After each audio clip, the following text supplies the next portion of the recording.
नमस्कार, जोहार। इस समय मैं पहुंचा हुआ हूं रांची के जयपाल सिंह स्टेडियम के पास और यहां आप मेरे अगल बगल देख रहे हैं भारी भीड़ है। ये भीड़ आखिर है किस बात की, इस बात की जानकारी मैं अभी आपको दे दूं। NBFC यानी नॉन बैंकिंग फाइनेंशियल कॉरपोरेशन नाम से हमारे देश में कई कंपनियां चलती रही हैं और ऐसी कई कंपनियां हैं जिन्होंने इन जैसे लोगों को, मध्य आय वर्ग के लोगों को, गरीबों को अच्छे तरीके से बिना लाग लपेट के चूना लगाया है। चूना लगाने का मतलब आप समझ सकते हैं। एक उदाहरण मैं दूंगा। कुछ साल पहले बंगाल में शारदा चिट फंड घोटाला, आपको ध्यान होगा। अभी हाल में आप देख रहे हैं सहारा के नाम पर बहुत रोष पनपा हुआ है। सरकारों ने इन कंपनियों को लाइसेंस तो दे दिया कि आप लोगों से पैसा जमा कीजिए, और किस नाम पर कि लोगों के पैसे को दुगुना तिगुना करके उन्हीं लोगों को वापस किया जाएगा। भोले भाले लोग इस तरह की कंपनियों के झांसे में भी आते हैं और कई घोटालों का शिकार हो जाते हैं। कोई अपनी जमा पूंजी लगा देता है तो कोई कहीं से कर्ज लेकर भी उसमें पैसा झोंक देता है। आखिर में होता क्या है, अब तो हालत ये है कि कई लोगों ने, जिन्होंने निवेश किया था, उन लोगों ने पैसा न मिलने के कारण आत्महत्या तक की सोचने लगे हैं और कितने परिवार बिखर गए हैं, कितनी बहनों की, बेटियों की शादी नहीं हो पाई है, कितने बच्चों की पढ़ाई अधूरी रह गई है। एक बहुत बड़ा मुद्दा है। इसी बात को लेकर आज इन लोगों ने यहाँ पर एक भुगतान यात्रा के नाम से रैली निकालने की तैयारी की है। इन्होंने एक नारा दिया है सरकारों के लिए कि पहले कराएं हमारा भुगतान, तभी जाकर 2024 में करेंगे मतदान। एक बहुत बड़ा मुद्दा है। आइए इन्हीं में से कुछ लोगों से हम बात करके देखते हैं आखिर और बात क्या है। जरा मुझे ये बताइए, आप कहेंगे जी जी, क्या मामला क्या है, कब से ये मामला उठा, और जब से अब तो ये भी सुनने में आया है कि जो एजेंट थे वो भी पीछे जा रहे हैं। जी। असल में मामला क्या है? मामला दरअसल ये है सर कि जितने भी कंपनियां, हम रेनबो कंपनी से हुए, रेनबो कंपनी का एजेंट का काम मैं किया और मेरा नाम रंजीत कुमार सिंह उर्फ मुन्ना सिंह हुआ। ठगी पीड़ित जमाकर्ता परिवार से गढ़वा जिला का सचिव हमें नियुक्त किया गया है। उसके हैसियत से सर मैं ये कहना चाह रहा हूँ कि आज जो हमारे साथ मीडिया बंधु जो हमारे साथ कदम में कदम मिला करके हमारा दर्द को समझ रहे हैं और हमारी आवाज़ को ऊपर तक उठाने का काम कर रहे हैं, इसके लिए आप मीडिया बंधु को हार्दिक दिल से नमन करता हूं। समस्या क्या क्या हुई? समस्या ये है सर कि रेनबो 2018 में बंद कर दिया गया, जिससे कि गढ़वा जिला में कम से कम 1.5-2 लाख निवेशकों का पैसा फंस गया। बहुत अच्छा चल रहा था, लेकिन एकाएक सरकार जो है, जितने ब्रांच थे पूरे झारखंड के अंदर, टोटल ब्रांच को बंद कर दिया गया, सील कर दिया गया। इसके बाद हम लोग उसका आवाज उठाना चालू किए। हम लोग एजेंटों को भी उसका बहुत भुक्तभोगी बनना पड़ रहा है। तो हम आप लोग के माध्यम से सर ये जानकारी देना चाहते हैं कि गढ़वा जिला में मैं जन सलाब पैदा कर रहा हूं और पूरे गढ़वा जिला में कम से कम 2-3 लाख आदमी का मैं इकट्ठा कर रहा हूं। और जो भी नेता जिस पार्टी से आए, हमको पार्टी विशेष पर काम नहीं है, हम खुद पार्टी हैं। एक जमाकर्ता परिवार के माध्यम से हम संदेश देना चाहते हैं कि 2024 में बिल्कुल मतदान नहीं होने देंगे हम गढ़वा जिला के अंदर, जब तक भुगतान नहीं होगा सर। तो ये एक बड़ी चेतावनी कही जाएगी कि अगर भुगतान नहीं होगा तो 2024 में ये लोग मतदान न तो करेंगे न किसी को करने देंगे। और भी कुछ लोगों से बात करने की कोशिश करते हैं। आप कहेंगे? आइए जरा सामने आइए, सबसे पहले अपना परिचय दीजिए। जी, मेरा नाम हुआ सुबोध महतो, सिमडेगा झारखंड से हूँ सर। सुबोध जी, आपके साथ क्या परेशानी हुई थी और जो जमाकर्ता हैं वो आज क्यों पीस रहे हैं? जी, सबसे पहले तो मैं बेरोजगार था सर। मैं भी रोजगार का तलाश कर रहा था।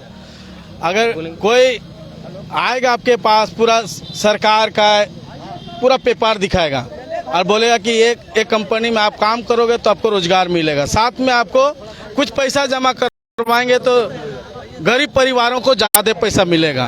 तो हम उसी लालच में आ गए सर, उसी में हम भी पैसा जमा किए और जैसे ही काम कर रहे थे 2013 मार्च में सिमडेगा जिला का बहुत सा कंपनी था, सभी को जांच के नाम से बंद कर दिया गया। हम लोग सोच रहे थे आज खुलेगा कल खुलेगा, जांच के नाम से सरकार ने बंद कर दिया। जी जी बिल्कुल। उससे पहले बहुत से कंपनी में पैसा मिल भी रही थी, गरीबों का पैसा मिल भी रहा था, तो हम लोग सोचे कि 2-4 दिन में खुल जाएगा। 2 सप्ताह 3 सप्ताह देखे, महीना देखे, साल गुजर गया सर। आज देखिए 2013 10 साल होने जा रहा है सर। आप सोच के देखिए, अगर हम लोग भी कहीं ना कहीं हम लोग खुद का पैसा को जमा किए, हम लोग रिश्तेदार का भी पैसा को जमा किए, अगर हम लोग का रिश्तेदार भी कट गया, कोई सहयोग करता था, हम लोग को आज कहीं जाते हैं तो उसमें भी हम दुत्कारे जाते हैं, मतलब हर तरीके से पिसते चले जा रहे हैं। बिल्कुल। अभी हम बता रहे सर, अभी हमारे जो सिमडेगा क्षेत्र में 2 विधानसभा क्षेत्र आते हैं, कोलेबिरा और सिमडेगा, हमने दोनों विधायक को आवेदन दिया कि सर देखिए हमारा क्या हो रहा है करके, तो बोले कि हम सुबोध जी इसको हम देख नहीं पाएंगे, ये हमारा समझ से बाहर है। जबकि इतना परेशानी हो रहा है सर, समझ रहे हैं किसी का बहन बेटी, बहुत लोग हमारे अभिकर्ता साथी आत्महत्या भी कर चुके हैं सर। तो समझ रहे हैं आप, कई अभिकर्ताओं ने आत्महत्या तक कर ली है, जैसा इन्होंने बताया। कुछ और लोग हैं, बताना चाहते हैं। अच्छा, एक मिनट, इनसे जरा बात कर लेते हैं। हाँ, आपसे भी बात करते हैं। बताइए, क्या नाम है आपका? मेरा नाम मुकेश कुमार सिंह हुआ और मैं ठगी पीड़ित जमाकर्ता परिवार का लोहरदगा जिला का जिलाध्यक्ष हूँ। हम लोग जो है 2016 से झारखंड सरकार 2016 में एक आदेश निकाल करके झारखंड में जितने भी नॉन बैंकिंग कंपनी चल रही थी उसको ऐसा मतलब बंद करवा दिया गया जांच के नाम पर। और उसमें जो थाना प्रभारी थे उनको ये आदेश दिया गया कि 1 सप्ताह के अंदर अंदर झारखंड में चल रहे सारे नॉन बैंकिंग कंपनियों को बंद कर दिया जाए। अगर किसी क्षेत्र में नॉन बैंकिंग कंपनी चल रही है तो उस क्षेत्र के थाना अध्यक्ष के ऊपर में कार्रवाई होगी। जब सुबह हम लोग ब्रांच मतलब गए तो बड़ा सा ताला लटका हुआ था। ब्रांच मैनेजर को फ़ोन किए तो वो सब अपना मोबाइल स्विच ऑफ करके घर चले गए। तो मेरा मतलब सरकार से एक कहना है कि जब आप जांच के नाम से सारी नॉन बैंकिंग कंपनी को बंद किए तो आप किसी कंपनी के सीएमडी को अरेस्ट क्यों नहीं किए, उस कंपनी के ब्रांच मैनेजर को अरेस्ट क्यों नहीं किए, उसके ऊपर में एफआईआर दर्ज मतलब क्यों नहीं किए।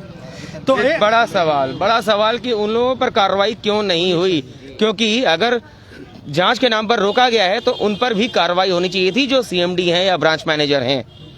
तो उनके ऊपर किसी प्रकार का कार्रवाई नहीं किए और उन लोगों को अंडरग्राउंड होने का मतलब मौका दे दिया। हम लोग 6 महीना साल भर मतलब देखे, बहुत परेशान थे।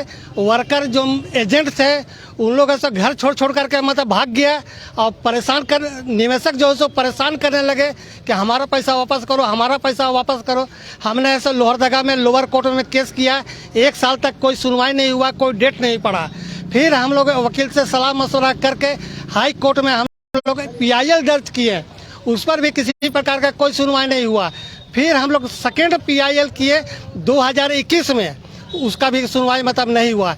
इस बीच माननीय यूपी से चल करके मदन लाल आजाद जी आए और बट्स एक्ट 2019 और PID एक्ट 2016 के बारे में उस जानकारी दिए कि इसके तहत सारे निवेशक ऐसे अपने अपने क्षेत्र के जिलाधिकारी के यहाँ मतलब ये फॉर्म मतलब जमा कीजिए, आपको ऐसे 180 दिन के अंदर में पैसा मिल जाएगा। हमारे लोहरदगा क्षेत्र में अभी तक नहीं हो पर में तो कम से कम 25,000 निवेशक जो है वो उपायुक्त कार्यालय में फॉर्म मतलब जमा कर दिए हैं और डेली जमा मतलब होता ही रहा है। हमारा भी एक ही नारा है कि जब तक हमारा नहीं होगा भुगतान तब तक 2024 में हम नहीं करेंगे मतदान। ठीक है, तो जब तक नहीं होगा भुगतान नहीं करेंगे मतदान। बड़ी बात। एक और बुजुर्ग साथी हैं, इनसे भी हम इनकी राय ले लेते हैं। क्या कहना चाहते हैं आप? मेरा नाम बलराम महतो, ग्राम पोस्ट सुदना, डाल्टनगंज। मैं जिला पलामू। मैं एक शिक्षक, सेवानिवृत्त शिक्षक हूँ और निवेशक हूँ। और इसके इंफ्रा ट्रेनिंग एक जो है सो हजारीबाग, ग्राम पोस्ट हारली, थाना बड़का गांव, जिला हजारीबाग के एक लड़का जो है सो वहीं पर एक कंपनी खोला और खोल करके जो है सो अपने झांसे में ले करके हम लोग को सारी पेंशन की कमाई जो है सो उसमें हमको रखवा दिया झांसा में। यहाँ तक कि मेरा लड़का जब डेथ किया तो इसके बाद उससे 10,000 रुपये भी मांगे, काम श्राद्ध के लिए दो, वो भी देने से इनकार कर गया। और मैं पेंशन का से लोन लेकर के उनको मैं जमा किया। अग्रीमेंट भी हमारे पास है, सब कुछ है रहते हुए। वो आए सो चेक जो है सो इसी में है। चेक जो है सो चेक बहुत दिया, लेकिन सब चेक जो है सो बाउंस कर गया। उसके विपरीत में हम लोग जो है से कोर्ट में केस किए हैं, और इसके बाद जो है से सब चेक बाउंस का या क्रिमिनल GR सब जो है केस चला, लेकिन अभी तक कोई सुनवाई नहीं हो रहा। इसलिए इस पर थोड़ा सा प्रशासन या न्यायिक अधिकारी उस पर ध्यान दिए जाए, और जो इसका जो प्रोप्राइटर हैं, जो कार्यकर्ता हैं, उसके सहयोगी हैं, उसको अरेस्ट किया जाए। वो है सो बराबर कोर्ट में घूमे जा रहा है, तो हम मतदान नहीं करेंगे, है ना। और इस तरह से अगर यदि नहीं होगा, 1163 आदमी को ठगी किया है। तो ये बलराम जी ने भी बहुत बड़ी बात कही, जब इन्होंने जमा तो कर दी सारी जमा पूंजी, और जब बेटे का निधन हुआ और उसके बाद श्राद्ध के लिए भी जब पैसे चाहिए थे तो भी नहीं मिले। ये एक दुखद मार्मिक पहलू है। इस बात पर सरकार को तत्काल ध्यान देना चाहिए, नहीं तो सोचिए कितने लोग पिस रहे हैं। आम जनता जो आपको वोट देती है वो खुद आज पिस रही है। रांची के जयपाल सिंह स्टेडियम से डॉक्टर विवेक पाठक की रिपोर्ट।